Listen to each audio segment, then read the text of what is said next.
There are families that don't take from you with violence. They do it with reason.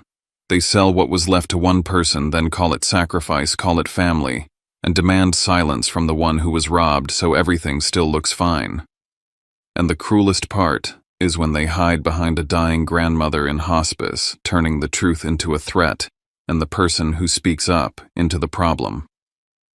Before we dive into today's story, let us know where you're tuning in from. It's always amazing to see where our stories travel.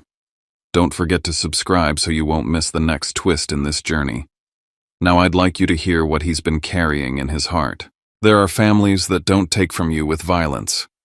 They do it with reason. They sell what was left to one person, then call it sacrifice, call it family, and demand silence from the one who was robbed so everything still looks fine. And the cruelest part is when they hide behind a dying grandmother in hospice, turning the truth into a threat and the person who speaks up into the problem. Before we dive into today's story, let us know where you're tuning in from. It's always amazing to see where our stories travel. Don't forget to subscribe so you won't miss the next twist in this journey. Now I'd like you to hear what he's been carrying in his heart. My name is Everett Whitaker. I'm 32 and I live in Minneapolis, Minnesota. On paper, my life looks small and steady: music teacher, after-school programs, a schedule that's always full, but never the kind of full anyone in my family respected. I spend my days trying to convince 7-year-olds that rhythm is something you can feel in your bones, not just count with your fingers. I spend my afternoons helping shy kids find the courage to play a single note in front of their classmates without flinching. I spend my evenings writing lesson plans, answering parent emails, and pretending my rent doesn't make me sweat when the first of the month rolls around.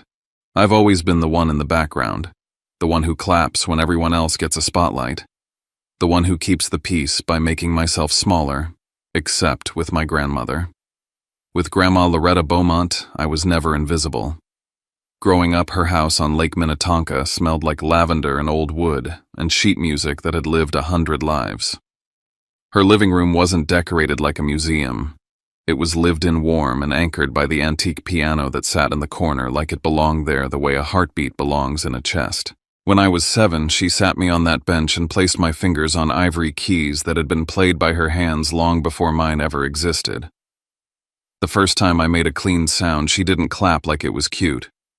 She nodded like it mattered. That piano was where I learned what it felt like to be taken seriously. 4 weeks ago, before everything shattered, my life still had that one solid thing: my grandmother was still here. Not healthy, not thriving, but here. And as long as she was here, there was still a kind of balance in our family. Not fairness, not love, but a balance. Then came the Tuesday call. It was late afternoon, right after my last lesson. I was erasing whiteboard staff lines when my phone buzzed with my dad's name, Calvin Whitaker, like a cold hand on the back of my neck. No hello. No how's your day. No warmth. Your grandmother had another episode, he said. They're moving her to hospice.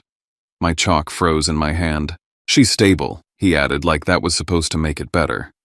Family meeting at the hospital in an hour. And then he hung up. I left the classroom without even turning the lights off. My after-school coordinator waved at me from the hallway asking if I was okay, and I nodded like I'd rehearsed it 1,000 times.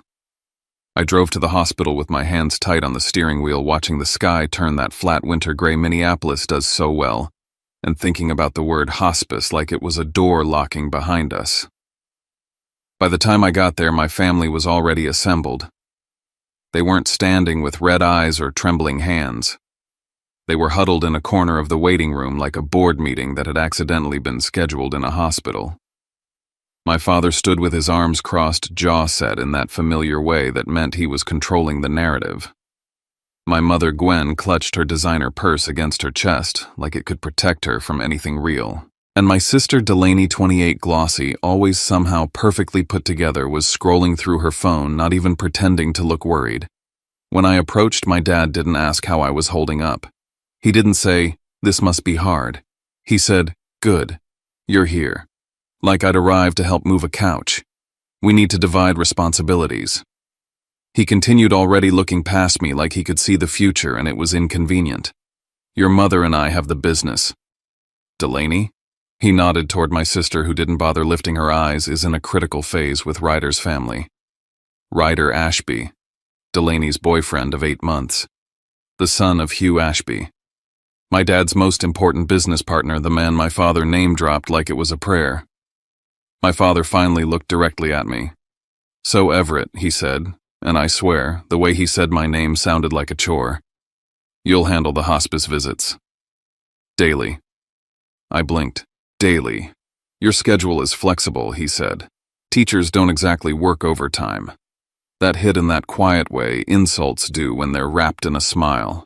I taught 37 kids a week. I ran after-school programs. I spent Saturdays doing private lessons to cover expenses. My time wasn't flexible. My time just wasn't valued."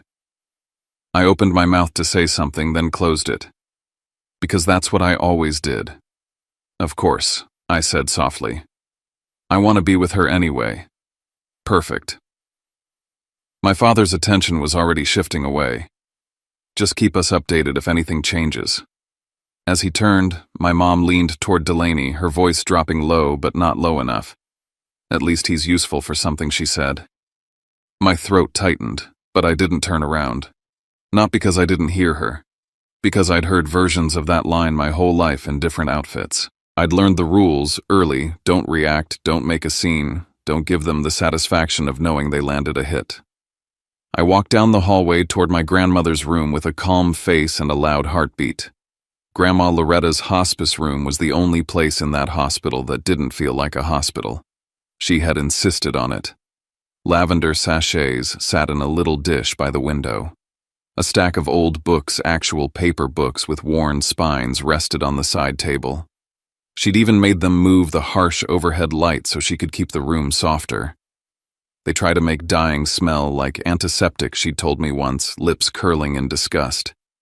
If I'm going to go, I'm going to go surrounded by things I love. She was 76 and sharp as a blade. Congestive heart failure had hollowed out her body, but it hadn't touched her mind.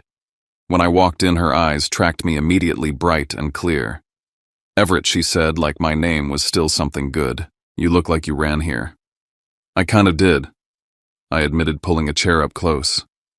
Her hand, thin and cool, reached for mine. I held it the way I held the hands of kids who were nervous before recitals, steady, reassuring, like I could lend them my calm. "They didn't come in," she said, not as a question. "No," I said.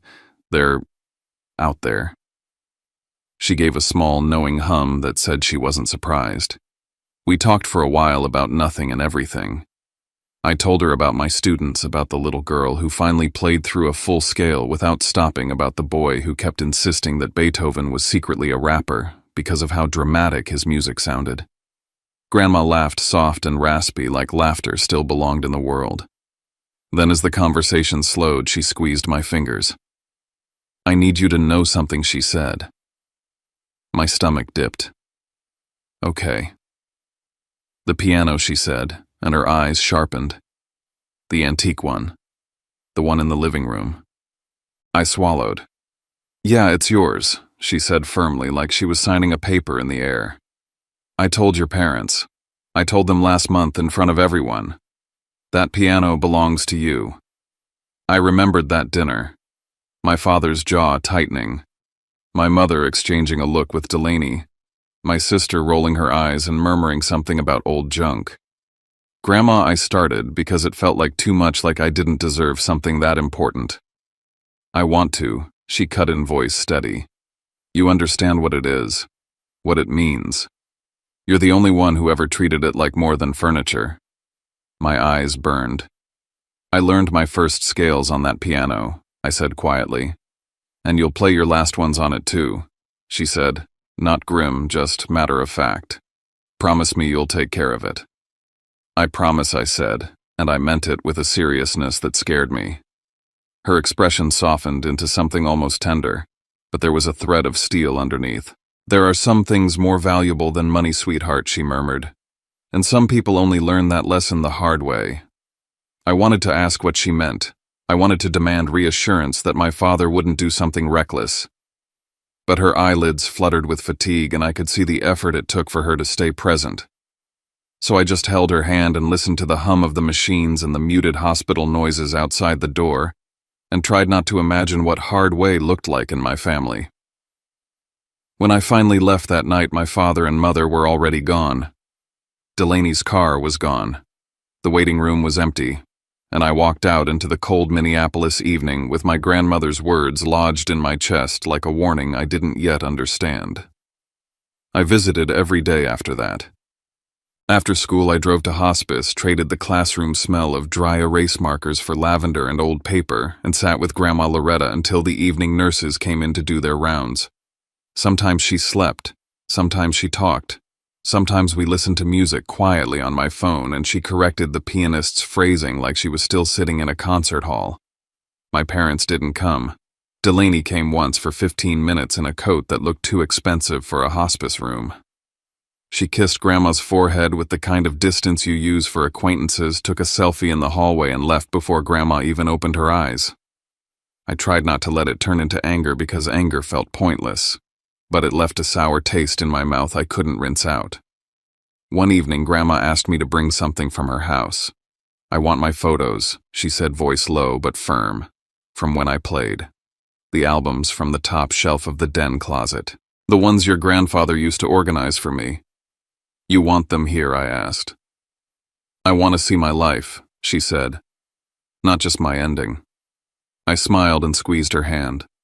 "Okay, I'll go tomorrow after work." She nodded, satisfied, like she'd just assigned a mission she trusted me to complete.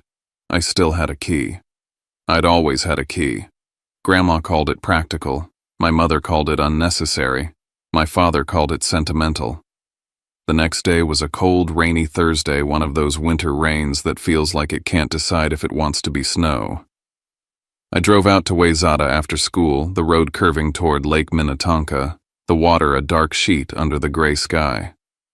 Grandma's neighborhood was quiet, the kind of quiet money buys. Big houses tucked behind bare trees, long driveways, no kids playing outside. I pulled into the driveway and sat for a moment listening to the rain ping against my windshield. Her house usually made me feel grounded. Like no matter what my family was, this place stayed the same. I didn't know yet that the same was already gone. The front door opened with the familiar click and the scent of lavender hit me immediately faint, but there, like Grandma's signature. I stepped inside and shook off my coat. The quiet was wrong. Not peaceful wrong, hollow wrong. It felt like walking into a room after an argument when everyone has left but the tension is still hanging in the air. The house wasn't just empty. It felt interrupted, like someone had come in and moved through it with purpose. I told myself it was my imagination. Then I looked into the living room. The corner where the antique piano had stood for 30 years was empty. No glossy wood, no curved legs, no familiar presence anchoring the room. Just open space and a rectangular indent in the carpet, flattened fibers lighter where the sunlight hadn't touched it. A ghost outline, proof that something heavy had been there for a long time and then abruptly had not. I stopped breathing. For a second, I honestly thought I'd walked into the wrong house. But the bookshelf was still crooked in the same way. The framed photo of Grandma at 32, hair-pinned up hands poised over keys, still sat on the mantel. The little chip in the baseboard from when I'd dropped a metronome at 10 years old was still there. This was her house. The piano was gone. My hand started shaking as I pulled my phone out. "Mom," I said the second she answered, not bothering with hello. "Where's Grandma's piano?" There was a pause long enough that I could hear muffled TV noise in the background. Then my mom's voice came through, casual and dismissive, like I'd asked about a grocery list. "Your father handled it," she said. "Adult matters, Everett. You don't need to worry about it. Handled it how?" My voice cracked. "Where is it?" I said. "Don't worry about it," she repeated, sharper now. "Stop stressing yourself out over things you don't understand." "Mom," I said, trying to keep my breathing steady. "Grandma told me." Click. She hung up on me. I stared at my screen like it might change its mind and ring back. It didn't.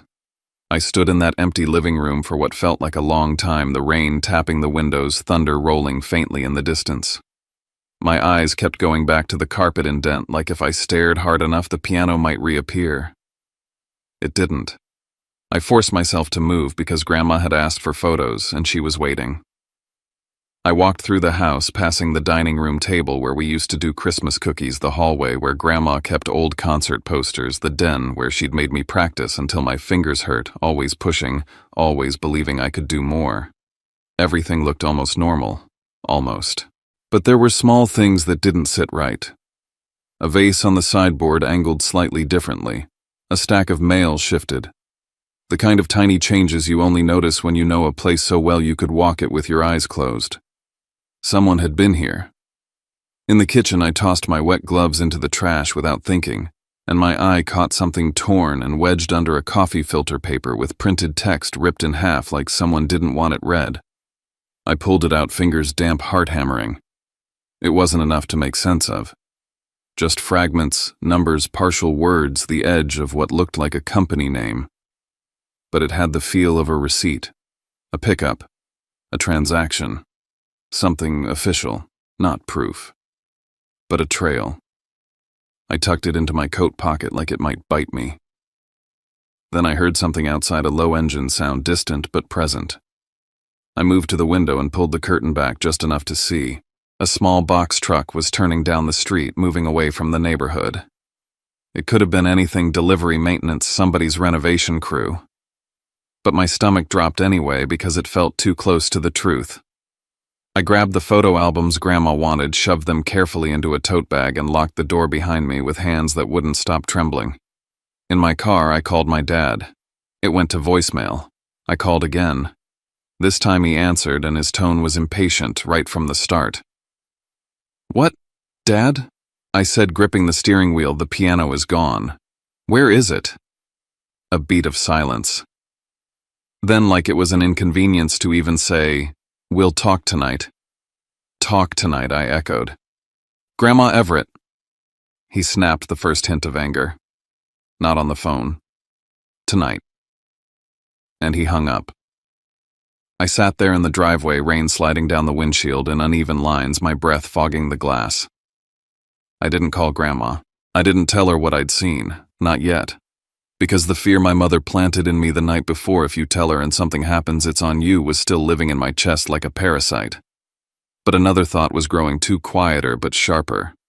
Silence wasn't keeping anyone safe. Silence was keeping them comfortable. I drove back toward Minneapolis with Grandma's albums beside me, the torn paper in my pocket, and one question pounding in my head like a drumbeat. What did they do with what she left only to me? And by the time I pulled up in front of my parents' house that night, I already knew I wasn't walking in to ask. I was walking in to face it. I didn't drive to my parents' house like I was going to dinner. I drove like I was going to an accident scene. Their place sat in a neat suburban pocket outside Minneapolis, trim lawns, even in winter porch lights that always felt a little too bright, a garage that swallowed everything messy so the outside could stay perfect. I parked at the curb instead of the driveway, partly out of habit, partly because I didn't want to feel like I was arriving as a son. I wanted to arrive as a witness. The moment I stepped onto the front walk, I could already hear voices inside, too lively for a house where a grandmother had just been admitted to hospice. That was my family's talent. They could keep talking about schedules and dinner plans while someone else was slowly disappearing in a hospital bed. I rang the bell once. I didn't bother with a second. My dad opened the door with a glass of scotch in his hand. He didn't look surprised to see me. He looked annoyed, like I'd interrupted him mid-thought. "What is it, Everett?" he said, taking a slow sip. The smell of whiskey mixed with his cologne hit me sharp and familiar. The living room behind him was warm, lamplit, tidy. Everything in its place, everything controlled. The piano, I said, not even stepping inside yet. "Where is Grandma's piano?" He didn't blink, didn't hesitate, didn't even try to soften it. "Sold it," he said. "Got 95 grand for it. Good price." For a second, my brain refused to accept the words in the order he'd spoken them, like they couldn't possibly belong together. "You sold it," I repeated quieter than I meant to. "You sold it while she's in hospice." He shrugged with the bored confidence of someone used to being obeyed. She doesn't need a piano, Everett. That piano was left to me, I said, finally stepping inside. My voice sounded too steady for how hard my heart was hitting my ribs. She told you. She told all of us. My father's expression tightened, not with guilt, but with irritation, like I was being dramatic over something minor. Your grandmother is dying, he said. She's not thinking clearly. And you... He looked me up and down in a way that made me feel 12 years old again. You don't need it either. I set my keys on the entry table because my hands were shaking and I didn't want him to see. I do need it, I said. Not for the money. Not for I swallowed. It's hers. It's part of her life. It's part of mine. From the hallway, my mother's heels clicked sharp as punctuation. What's going on? Gwen asked, appearing in the doorway with her purse already on her shoulder like she might leave if the conversation got inconvenient. My father didn't answer her. He kept his eyes on me. He's upset about the piano, he said, like he was translating a child's tantrum into adult language. My mother's mouth pulled into a tight line. Everett, she said, as if my name itself was a warning. Please don't do this tonight. Do what I asked. Ask where my grandmother's property went. Ask why it's missing. Gwen waved a hand like she was brushing away smoke. Your father handled it. That's what you said on the phone, I shot back. And then you hung up. Her eyes flashed. Because you were getting worked up over something you don't understand. I understand plenty, I said. I understand that Grandma told me that piano was mine. I understand that it was in her living room 30 years and now it's gone. And I understand you both knew exactly what you were doing because you didn't tell her. My father's jaw flexed.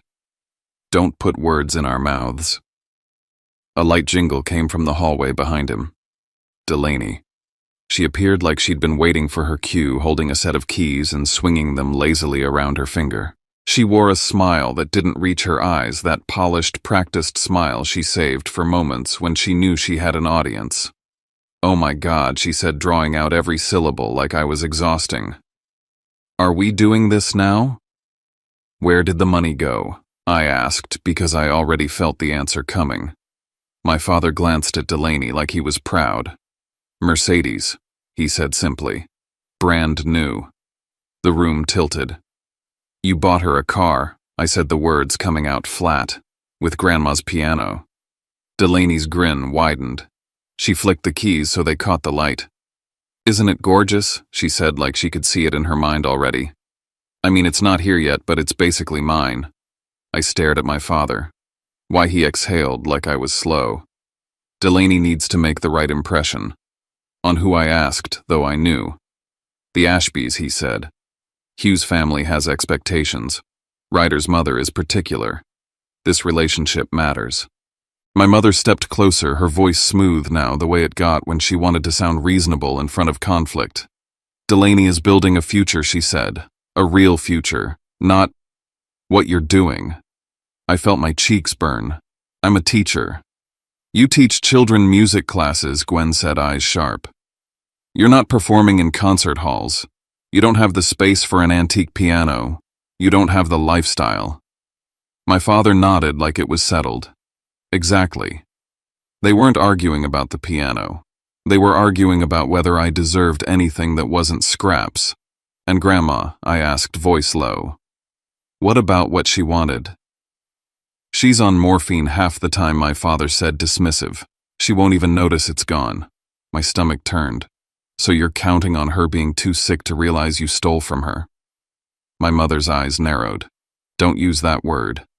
What word? I said. Stole. Because that's what it is.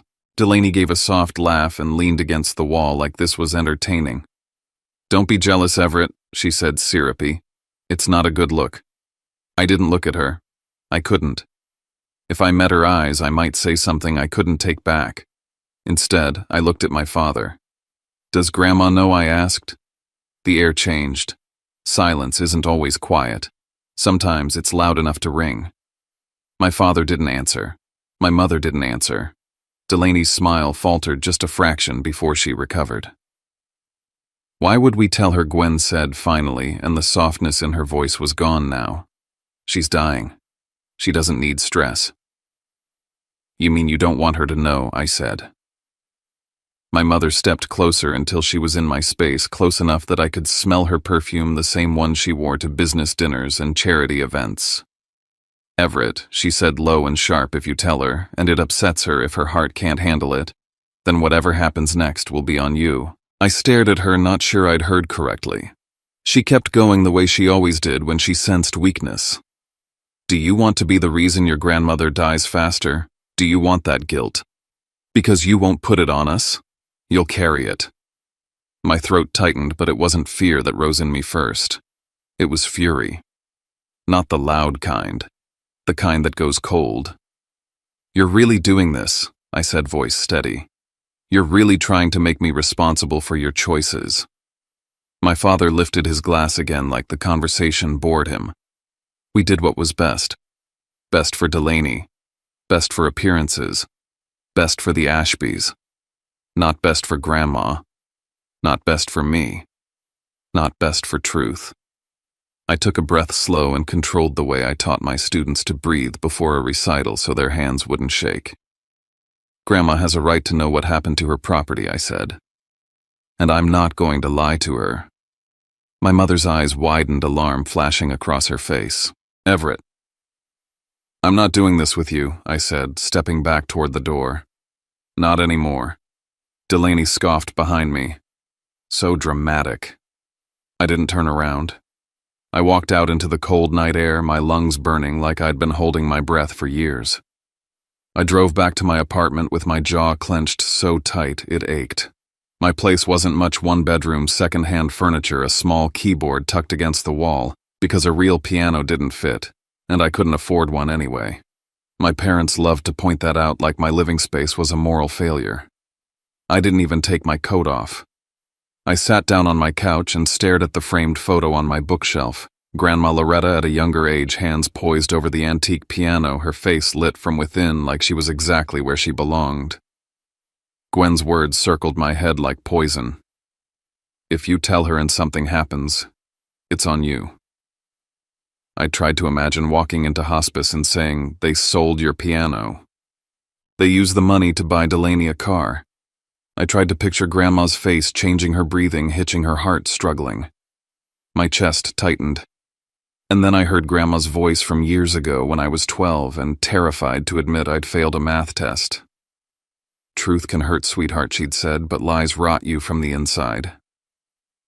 I thought about all the times I'd swallowed my own feelings to keep peace. All the times I'd let my father's dismissive tone and my mother's sharp little comments slide because pushing back felt pointless. All the times I'd let Delaney take the bigger slice, the better seat, the louder praise. I'd been training myself to disappear, and where had it gotten me? Alone on a couch staring at a photograph while my grandmother was being erased in real time. By 3 a.m, I wasn't asleep. I was sitting upright, hands clasped, decision forming like something solid. Grandma deserved the truth. Not because it would fix anything. Not because it would get the piano back. Because she deserved to know who she'd trusted. I set my alarm for early morning, before school, before anyone could call me, guilt me, corner me, rewrite what happened.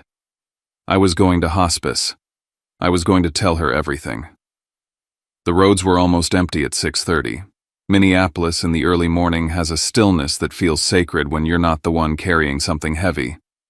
The sky was a washed-out gray blue, the kind that promised more snow, even if it didn't deliver. My hands gripped the steering wheel and I could feel my heartbeat in my fingertips. I hadn't slept. My eyes stung every time I blinked. My head throbbed behind my temples. But my resolve was clean. I parked, walked in, and nodded at the front desk like I belonged there, which, in a way, I did. I'd been there every day. I knew the routine. I knew the smell of disinfectant that tried and failed to overpower lavender. I knew the soft squeak of nurses' shoes in the hallway. I reached Grandma Loretta's room and paused outside the door for a second hand hovering over the handle. This was the moment, the point of no return. When I stepped inside, she was awake, propped up against her pillows, looking toward the window as if she could see all the way to the lake from here. The morning light made her skin look almost translucent, but her eyes were clear, focused, alive. She turned her head when she heard me. "Everett," she said softly. "You're early." I know I said, pulling the chair close. My voice cracked on the last word. I cleared my throat. "I needed to come before school." Her gaze sharpened. Something happened. I didn't deny it. There was no point. I sat down, took her hand, and felt how fragile it was in mine. That alone almost broke me. My throat tightened and my vision blurred, but I forced myself to breathe. "Grandma," I said, "I have to tell you something. It's going to hurt, but I can't let you be lied to." She didn't flinch. She didn't tell me to stop. She just studied my face and then nodded once. "Then tell me," she said. So I did. I started where it began because I needed it to be clear. "You asked me to go to the lake house for your photo albums," I said. "So I went after school." Her fingers curled faintly around mine. And the piano was gone.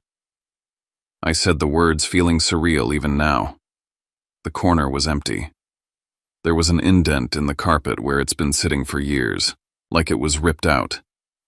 Her expression didn't change, but something in her eyes tightened like a muscle bracing. "I called Mom," I continued.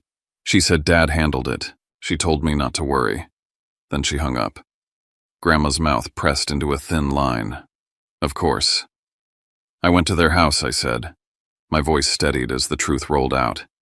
"Dad told me he sold it. He said he got $95,000. I watched her face closely, waiting for the shock to land. She didn't gasp. She didn't cry. She just exhaled slowly, like she'd been holding her breath for a long time. "They used the money to buy Delaney a car," I said, forcing myself not to soften it.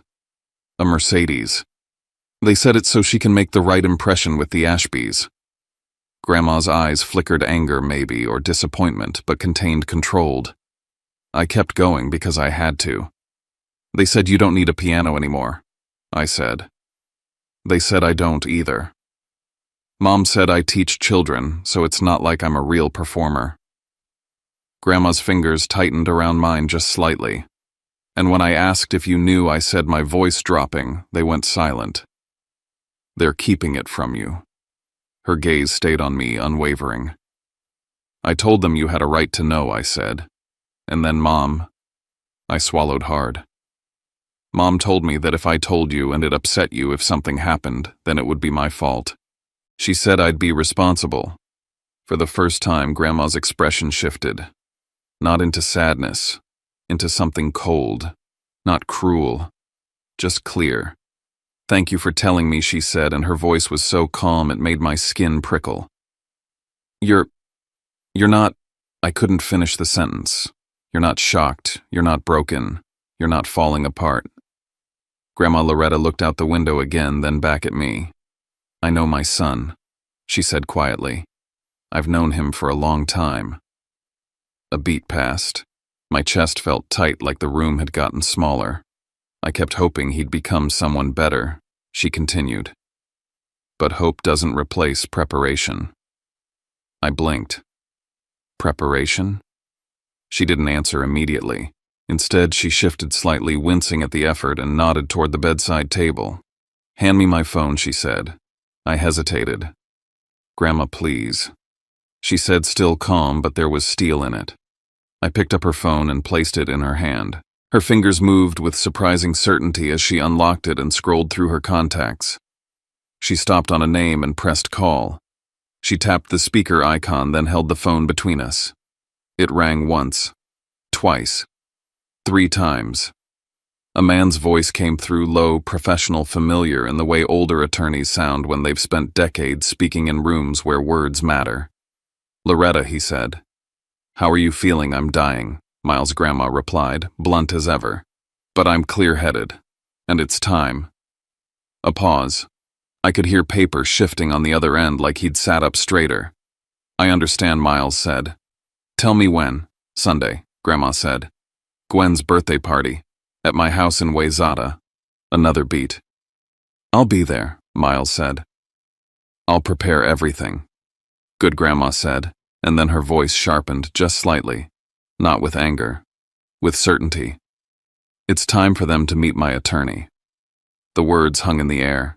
My stomach dropped not from fear, but from the sudden understanding that something much bigger than the piano had been moving beneath the surface for a long time. Yes, Miles said. It's time.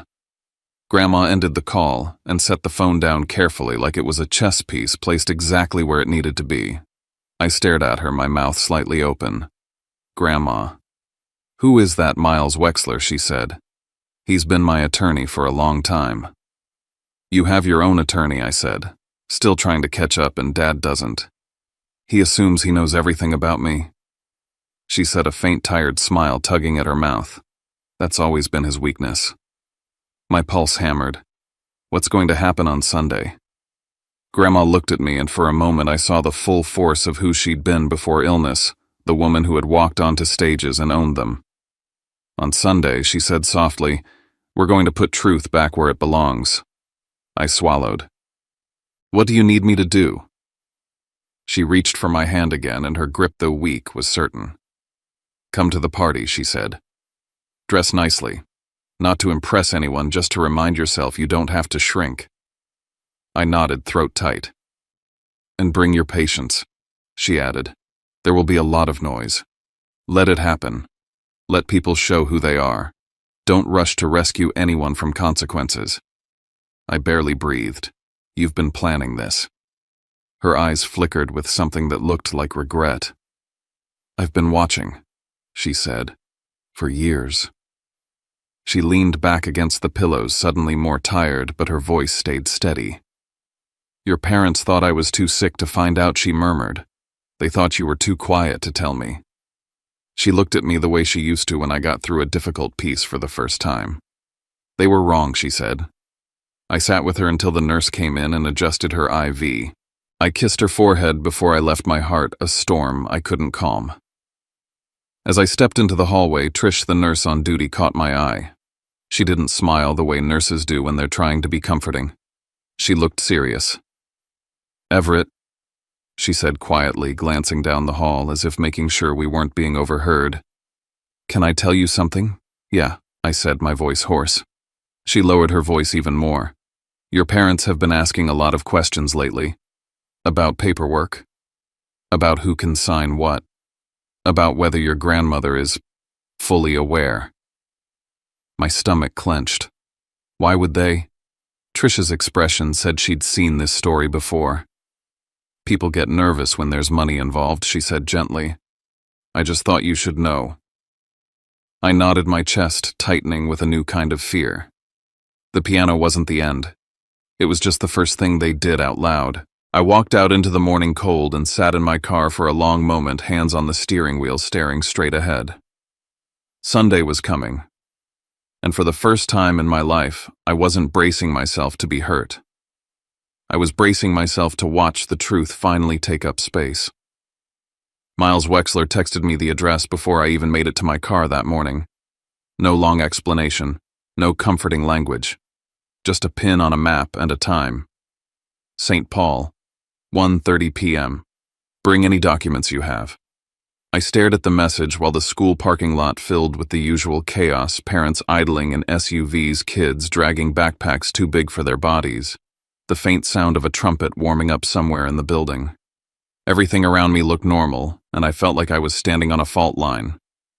I went inside, found my principal between a budget meeting and a hallway duty rotation, and told her I needed to take the afternoon off for a family matter. I didn't offer details, I couldn't. Some things sounded unbelievable the moment you said them out loud. She looked at my face, saw whatever was there, and didn't press. Go, she said. We'll cover you. By noon I was driving east across the river, the sky the same dull gray it had been all week. St. Paul always felt older than Minneapolis, more brick, more history, more corners where things had happened long before you arrived. The streets were wet from leftover slush. I followed the GPS through a small business district and parked in front of a low building with a simple sign that read Wexler and Associates in plain lettering. No flashy law firm branding, no marble lobby, just a quiet door, like the truth didn't need to advertise. Inside, the air smelled like paper and old leather. A receptionist looked up, asked my name, and pointed me down a short hallway. My shoes sounded too loud on the tile. Miles Wexler stood when I walked in. He was older than I'd pictured from his voice, late 60s, maybe early 70s, with silver hair cut neatly and glasses that made his eyes look sharper than they probably already were. He wore a suit that looked like it had been tailored once and cared for forever. No extra gestures, no wasted movement. "Everett Whitaker," he said, extending a hand. His grip was firm, steady. The kind of handshake that didn't try to dominate but didn't yield an inch. "Mr. Wexler," I started. "Miles," he corrected, already motioning me to sit. "Your grandmother calls you her brave boy." That landed in my chest like a weight. I cleared my throat and sat in the chair across from his desk. He didn't offer coffee. He didn't ask how I was holding up. He opened a folder and slid a single sheet across the desk. "Before we begin," he said, "I want you to understand something clearly. Your grandmother is competent. She is lucid. She has been consistent. Everything we discuss today is based on her instructions, and they are legally sound." I nodded, swallowing.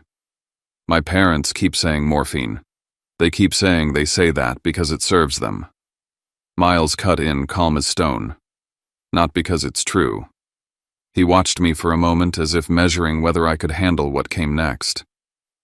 "Tell me," he said, "what do you believe is true about the house in Wayzata?" I blinked. Of all the questions, I didn't expect that one. "The lake house," I said. "It's my parents' house. Grandma let them have it after Grandpa died. That's what everyone's always said." Miles didn't react. He simply reached into his desk drawer, pulled out another folder, and placed it on the desk like he was setting down something heavy. "Is that what they told you," he said, "or is that what you've assumed because they've lived there as if it were true?" My throat tightened. "What are you saying?" Miles opened the folder and slid out a document protected in a clear sleeve. He didn't hand it to me right away. He turned it so I could read it from where I sat. The top of the page was official, stamped clean. The kind of paper that doesn't care about family dynamics. Owner Loretta Beaumont. I stared at the name until the letters blurred. "No," I whispered, because it didn't fit inside my head. "That can't be." "It can," Miles said evenly. "And it is." He tapped the document with one finger. "There is no deed transfer, no recorded gift, no amendment. Your grandmother allowed your parents to reside there. That is not the same thing as ownership." My mouth went dry. "They've been hosting parties there for years," I said, barely hearing myself. "They've renovated the kitchen. They've behaved like owners," Miles said. "They have not been owners." I felt heat rise behind my eyes, not just anger, but the sick feeling of realizing my father's confidence had always been borrowed. "Why would Grandma let them believe it was theirs?" I asked. Miles leaned back slightly, hands folded. "Because she wanted to see who they would become when they thought there were no consequences. She hoped your father would choose decency.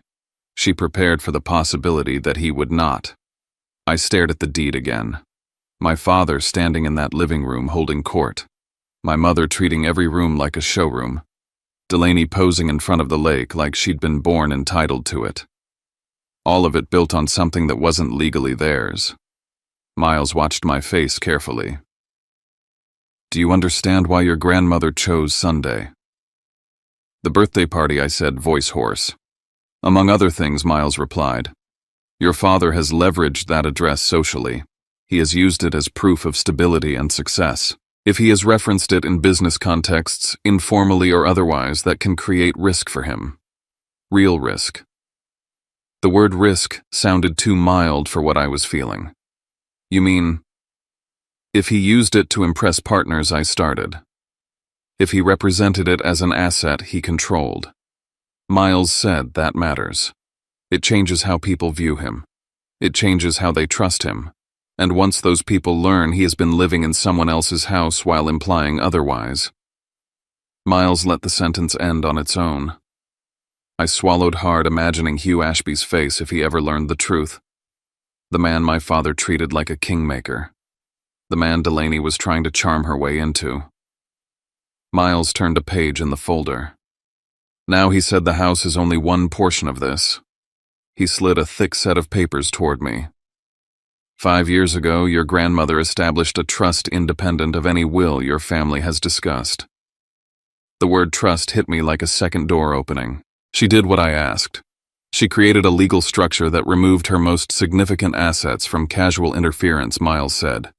Property, accounts, items of sentimental value, the piano included. I stared at him. So the piano wasn't just something she wanted me to have. It was protected. It was meant to be protected, Miles said, which is why your parents selling it is not simply morally wrong. It is legally problematic. My hands clenched into fists in my lap.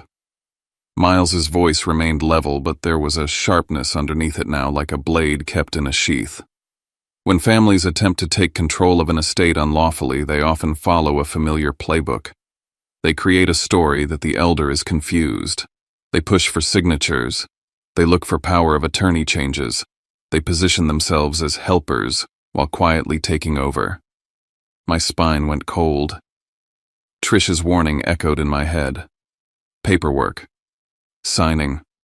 Competence. Miles leaned forward.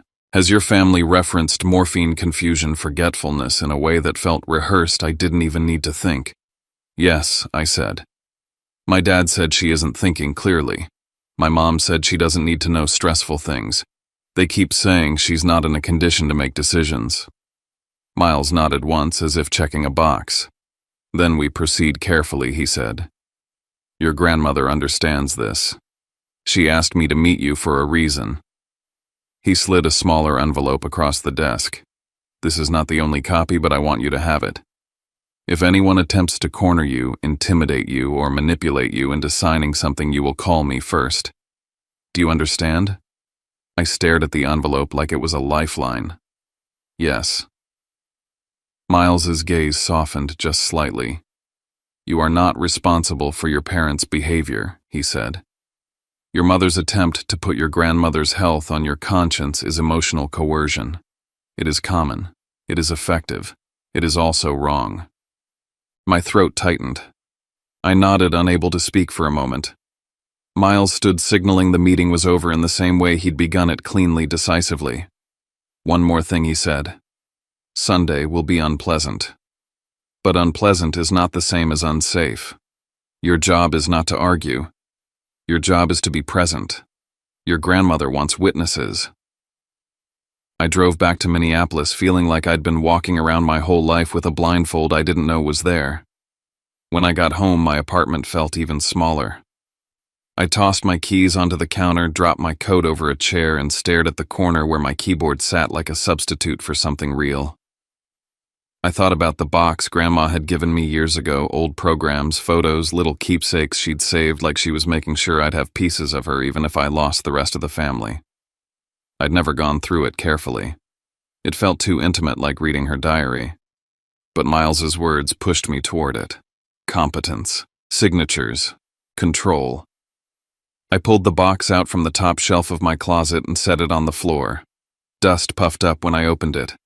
Inside were faded concert programs, pressed flowers, handwritten notes from friends, and photographs of Grandma in gowns under stage lights, her hands poised over that piano like she owned the world. Near the bottom, beneath a stack of sheet music, I found an envelope I had never noticed. It was sealed. My name was written across the front in Grandma Loretta's elegant hand. And beneath my name in smaller letters were 4 words that made my stomach flip: when you need to understand. My fingers trembled as I opened it. Inside were copies of documents, partial but enough to recognize the shape of them, and a single handwritten note clipped to the top, ink slightly faded. The house never left my hands, sweetheart. It was only borrowed. I stared at that line until my eyes burned. Borrowed. My father had built a whole identity on borrowed things. I folded the note carefully and put it back in the envelope like it was something fragile and holy. Sunday wasn't just a birthday party. It was a controlled collision between the story my parents told and the truth Grandma had been protecting for years. And I was finally seeing the outline of what she'd been doing all along, not fighting loudly, not begging anyone to be decent, just making sure decency would have teeth when it mattered. Saturday night felt like the air before a storm. Not because anything dramatic was happening in my apartment, no music, no guests, no chaos, but because every notification on my phone felt like a hand reaching for my throat. I had the envelope on my kitchen table. I had Miles's card beside it. I had Grandma's words in my head looping in a calm, steady voice. Be patient. Let them show themselves. At 7:30, my phone rang. Mom. I stared at her name until it stopped ringing. Then it rang again. Then a third time. I finally answered, mostly because I wanted to hear what she thought she could still control. Everett, Gwen said, and her voice was sweet, so sweet it sounded fake. Hi, honey. I just wanted to make sure you're coming tomorrow. I'm coming, I said. Oh, good, she replied quickly. Good. Because it would mean a lot to your father if you were there. We're having important guests. This isn't the time for misunderstandings. There it was. The real message. Don't embarrass us. I'm not interested in misunderstandings, I said. She laughed softly, a sound that always made my skin crawl because it was her favorite way to pretend things weren't serious. Exactly. So just let's have a nice day. Your father has worked very hard to put this together for me, and we don't need anyone making things awkward. I took a slow breath. What exactly do you mean by awkward? A pause. Then she slipped just a little. If anyone asks about the piano, she said too quickly, we're just going to say your grandmother wanted to sell it. To invest in Delaney's future. It's a sweet story, actually. My stomach turned, not because I hadn't expected it, but because hearing it out loud made it undeniable. So you already have the lie lined up, I said. Her sweetness hardened. Everett, don't call it that. It's not lying. It's simplifying. People don't need every detail. Grandma needed the detail, I said quietly. It was hers. Gwen's voice dropped a notch. Tomorrow is my birthday. Please don't punish me on my birthday. I almost laughed, but there was no humor in it. I'm not punishing you, I said. I'm showing up. That's all I'm asking, she said. And then she tried to put the sugar back on her tone. Wear something nice. Don't look, don't look like you're coming to start something. I ended the call before she could say anything else because I could feel the old reflex rising, the reflex to explain, to soothe, to make her comfortable. I refused. A minute later, a text came through from my dad. Tomorrow. Behave. Important guests. No greeting. No question about Grandma. Just a directive. I stared at the screen for a long moment. The message wasn't really for me. It was for the version of me they thought still existed, the one who flinched at disapproval, the one who would swallow truth to keep their image intact. I didn't reply. Instead, I called Miles. He answered on the second ring. Everett. They've coordinated a story, I said. My mom just told me what to say if anyone asks about the piano. She said Grandma wanted to sell it to invest in Delaney's future. There was a pause, not surprised, just measured. Good, Miles said. Good, I repeated, confused. Yes, he replied. Let them say it. Let them say it loudly. Let them say it in front of the people whose opinions they care about. The more public they make it, the less they can rewrite later. My pulse steadied a fraction. So I shouldn't. You should not argue tomorrow before I speak, Miles said, voice firm. Your parents will want to bait you into an emotional exchange. They will want you to look unstable, bitter, jealous. Do you understand? I swallowed. Yes. Let them build their story, he continued. Then let the documents do what documents do. After I hung up, I sat at my kitchen table and opened Grandma's envelope again. This time I read every line like my life depended on it. There were notes in the margins, dates, amounts, small references that felt like a ledger. One line in Grandma's handwriting stood out: property taxes paid from my account. Utilities paid from my account. I stared at it, heat rising in my chest. They hadn't just lived in her house. They'd lived on her money, and all the while they spoke about her like she was inconvenient, confused in the way. Trish's warning sharpened in my mind. paperwork, competence, signing. I imagined my father leaning over Grandma's bed with that calm, controlling voice trying to get her to authorize something for her own good. I pushed the thought away only because it made my hands shake. At 9:30, my phone rang again. This time it was Grandma. The hospice number. I answered instantly. Grandma. Her voice was weaker than it had been the morning before, but her mind sounded steady.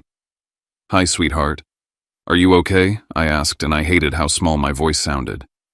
"I'm tired," she admitted. "But I'm here. Are you ready for tomorrow?"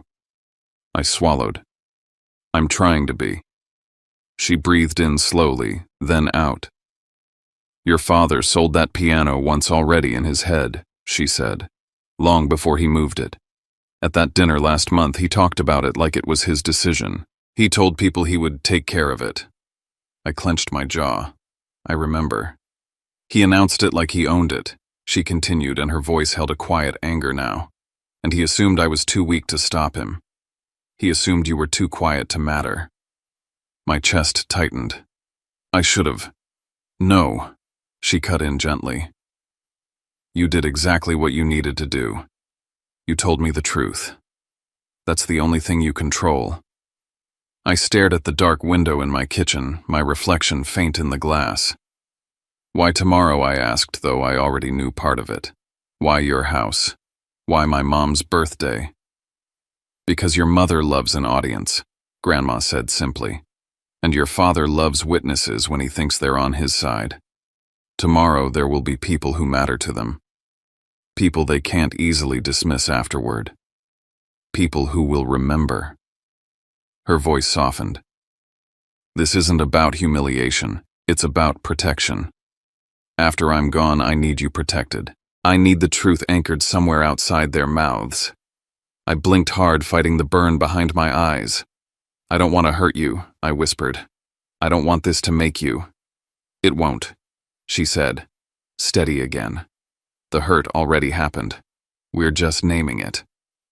A beat of silence passed between us, filled with the quiet hum of hospital equipment on her end. "Wear something that makes you stand up straight," she said. "Not for them. For you." "I will," I promised. "And remember," she added, voice low and firm, "you are not the problem for telling the truth. They are the problem for needing lies." When we hung up, I sat there with the phone against my chest for a long time.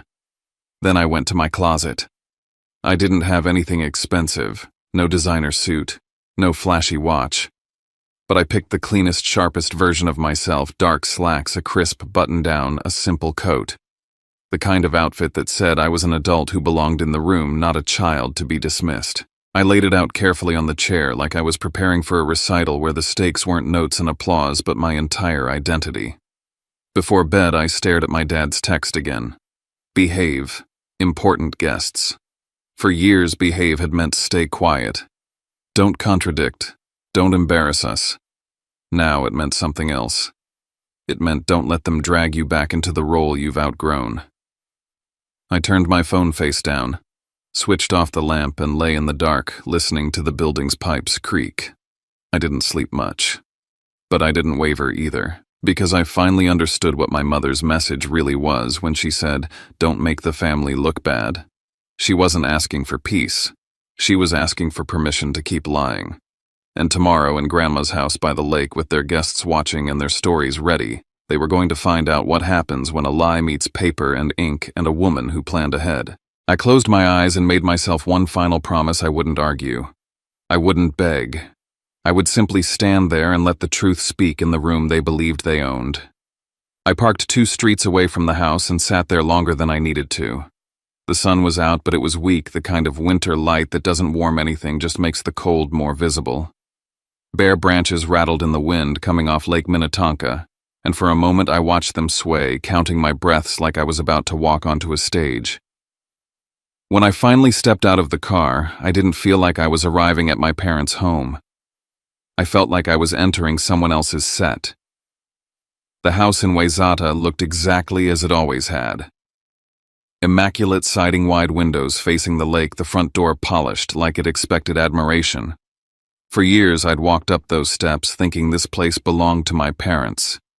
Now, every step felt different. Heavier. Sharper. This was Grandma Loretta's house. Everything happening here today was happening on borrowed ground. Inside the party was already forming its rhythm. Laughter bounced off the walls. Glasses clinked. Someone had put on soft background music, the kind meant to sound tasteful without asking for attention. A banner reading Happy 60th. Gwen hung across the back wall, slightly crooked. There were more people than I expected. At least 30, maybe 35. I recognized relatives I hadn't seen in years. Neighbors from around the lake, people who'd known Grandma back when she hosted dinners herself before my parents took over, as if by default. A few men in sport coats I knew by reputation alone, small business types who spoke in careful sentences and watched everything with quiet calculation. And then there were the Ashbys. Hugh Ashby stood near the windows, posture, straight expression, neutral in the way men get when they're evaluating risk. His son Ryder hovered close to Delaney, his hand resting lightly on her back, not protective so much as performative. I noticed the space where the piano used to be before I noticed anyone's face. They'd moved a tall potted plant there, its broad leaves spreading outward like an attempt to cover a wound. But I saw the absence immediately. I always would have. I took a slow breath and stepped fully into the room. Miles Wexler was already there. He sat near the edge of the living room, legs crossed, a slim leather briefcase resting against his chair. He didn't mingle. He didn't scan the room. He looked like a man waiting for a train, not a party. When his eyes met mine, he gave a single, almost imperceptible nod. Everything was on track. My father didn't notice me right away. He was too busy working the room, shaking hands, laughing louder than necessary, positioning himself at the center of every cluster. He looked energized, buoyed by attention, by the illusion that everything was unfolding exactly as planned. Eventually, he clinked his glass and raised his voice. "Everyone," Calvin said, smiling broadly, "if I could steal your attention for a moment." The room quieted. People turned toward him. Phones slipped into hands, cameras ready. He put an arm around my mother, Gwen, who smiled in practiced gratitude. "Today we celebrate this incredible woman," he said, "the heart of our family." Applause followed. My mother dipped her head modestly, soaking it in. And my father continued, "We also celebrate new beginnings." He gestured toward Delaney and Ryder. "Our daughter has an exciting future ahead of her, and we're proud to support her every step of the way." Delaney beamed. Ryder nodded politely. My father's eyes swept the room, locking in his audience. "Some of you may have heard we made a big decision recently, one that reflects our family's values, investing in the future, taking care of our own." My chest tightened. "We'll explain outside," he said, already moving toward the door. "Come on." People followed, curious, smiling, glasses in hand. The driveway was bright with reflected light off a car so new it looked unreal. A luxury sedan sat parked front and center, its paint flawless, a massive red bow tied across the hood like something out of a commercial. Gasps rippled through the crowd. Delaney clapped a hand to her mouth, pretending to be surprised. My father stepped forward, basking in the moment. "This," he announced, "is what happens when family comes together." He turned, slightly positioning himself so everyone could hear. "Loretta made a generous choice," he said smoothly. "She decided to sell her antique piano to help invest in Delaney's future. It was what she wanted." The words landed like a punch. Applause broke out. Phones rose higher. Delaney hugged my father, dramatically laughing as if this were the happiest day of her life. I stood still, my hands cold at my sides. The lie had been spoken clearly, loudly, publicly. A few murmurs threaded through the crowd, subtle but unmistakable. "I thought that piano was supposed to go to Everett," someone whispered. "I heard that too," another replied. Aunt Joan stepped forward before my father could move on. She stood squarely in front of him, her face calm but her eyes sharp. "Did you ask Loretta before you sold it?" she asked.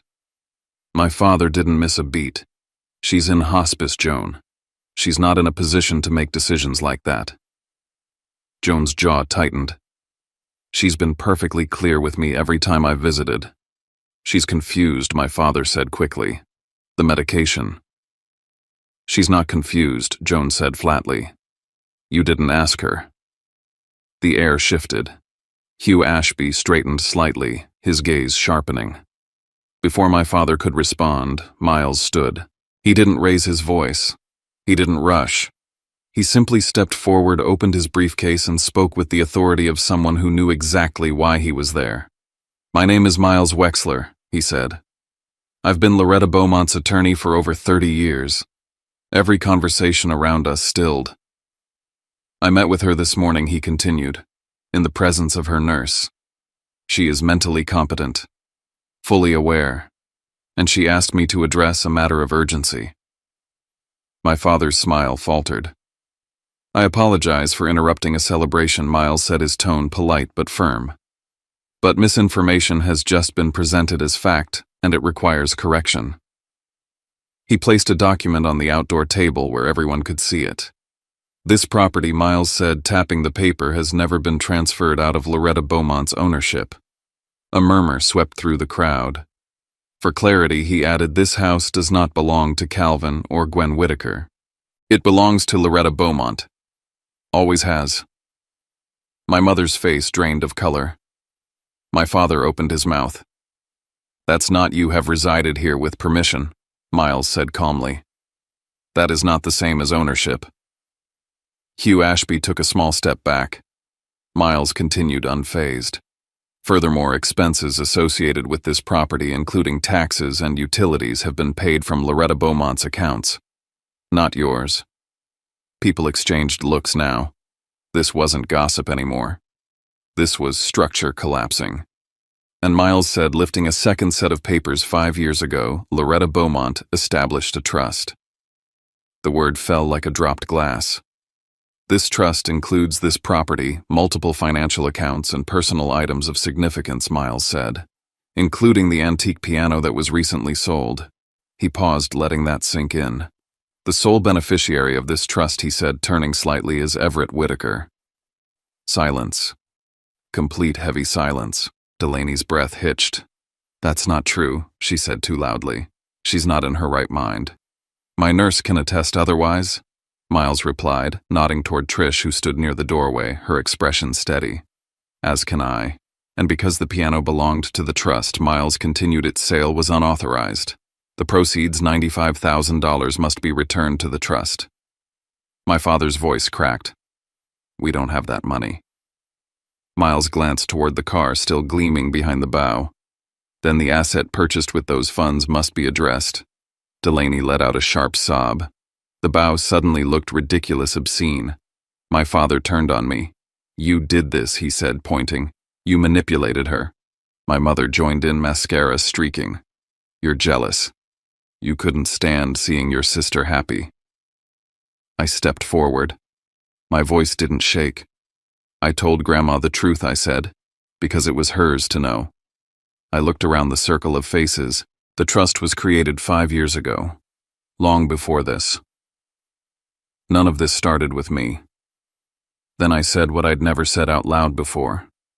I heard my mother say, "At least he's useful," when she sent me to hospice. She hung up on me when I asked about the piano, and she told me if Grandma got upset, her death would be my fault. A wave of stunned silence rolled through the group. No one clapped now. No one filmed. Guests began to drift away, quietly, awkwardly. Hugh Ashby leaned toward my father and spoke in a low voice I couldn't hear. Whatever he said made my father's shoulders slump. Ryder stepped away from Delaney without touching her.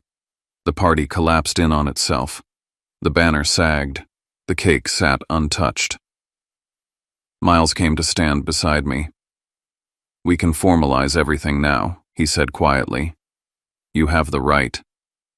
I looked at my parents, my father hollow-eyed, my mother shaking, my sister nowhere to be seen. Not yet, I said. But we will. For the first time in my life, I wasn't shrinking. I was choosing. We formalized everything before the sun set. Miles stayed drafting documents at the dining table where my parents had hosted countless dinners, pretending this house was theirs.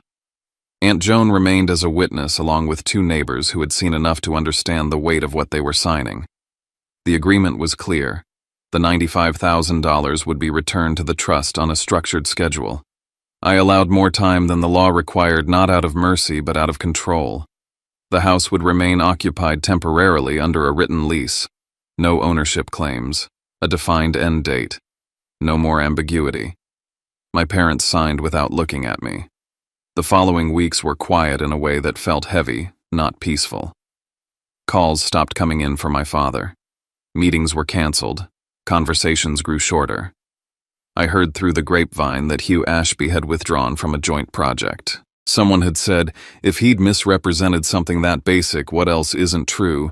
Delaney sold the car at a loss.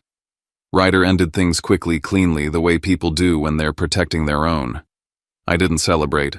I went to hospice every day. I sat with Grandma, read to her, talked about small things. I told her the paperwork was in motion. She nodded, satisfied. One morning, a few weeks later, the call came early. When I arrived, her breathing was thin, her eyes tired but still clear. "I'm sorry," she whispered. "I waited too long." I shook my head. "You gave me what I needed." She smiled faintly.